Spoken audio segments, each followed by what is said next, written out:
Revisão da vida toda. E daí? Deu certo? Deu errado? Como é que foi o julgamento do STF?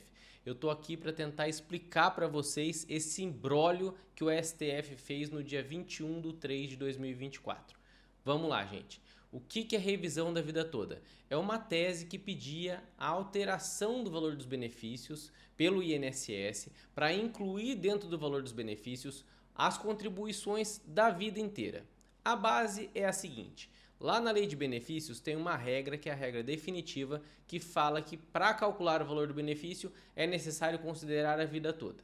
Mas existe uma outra lei, a lei 9876 de 99, lembre o número dessa lei, 9876 de 99, no artigo 3º dessa lei há uma regra de transição. Bom, o que é que se alegava? Quando a regra de transição é pior do que a regra definitiva, deve-se aplicar a regra definitiva, a revisão da vida toda. Bom, o que se pedia então era que se aplicasse a regra definitiva do artigo 29 e não a regra de transição do artigo 3º da Lei 9876 de 99. O que tinha acontecido até agora no recurso extraordinário que virou o tema 1102 no STF? O STF tinha dito que sim, no mérito, o segurado tinha direito.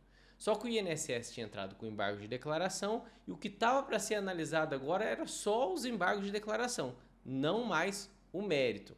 A gente estava com medo ainda de perder as coisas ali no embargo de declaração, mas o mérito já tinha sido ultrapassado.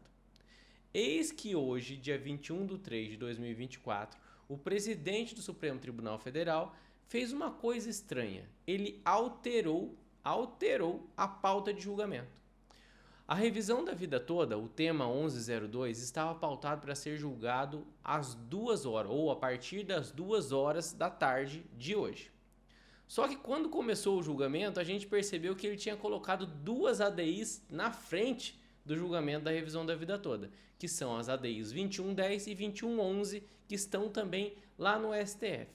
Mas por que ele fez isso?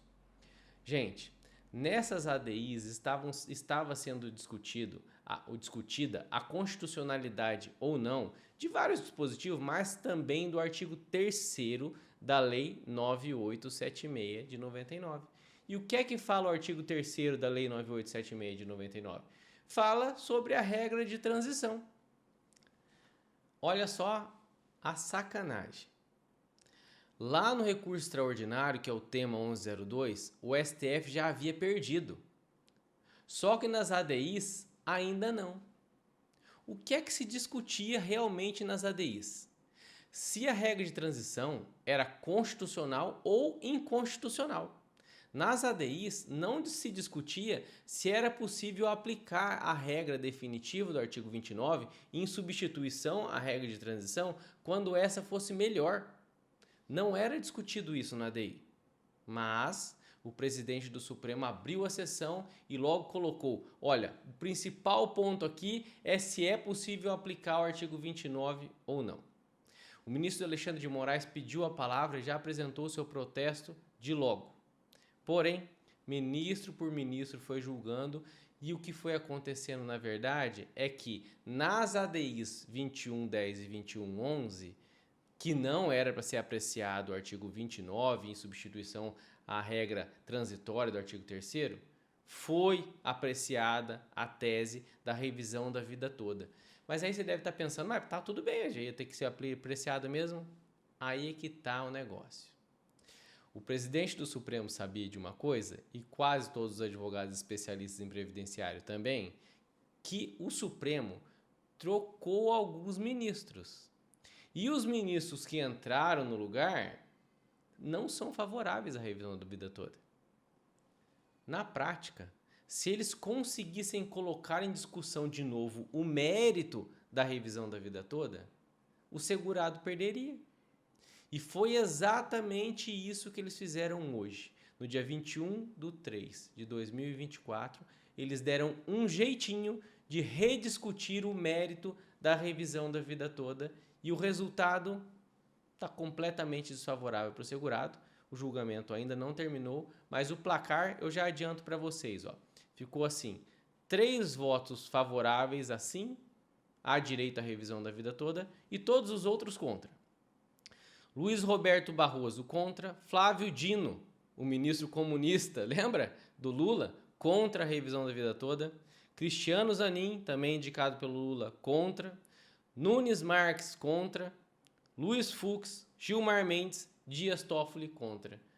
7 contra a revisão da vida toda, só 3 a favor da revisão da vida toda. Por homenagem a esses 3, eu vou citar o nome deles. Alexandre de Moraes, Edson Fachin e Carmen Lúcia. Só esses 3 se declararam favoráveis à aplicação da regra do artigo 29 da Lei 8.213, que estabelece uma regra definitiva que é mais favorável para muitos segurados, que é a regra da vida toda. Assim, gente, o que a gente tem até agora é que a revisão da vida toda, que deveria ser discutida só depois, no recurso extraordinário, que é o tema 1102, foi discutido na ADI 2110 e na ADI 2111, antes da decisão do recurso extraordinário, numa manobra do presidente do Supremo Tribunal Federal. Foi isso, é assim que o segurado do Brasil perdeu o direito à revisão da vida toda. Gente, eu penso que tenha ficado um pouco mais claro para vocês.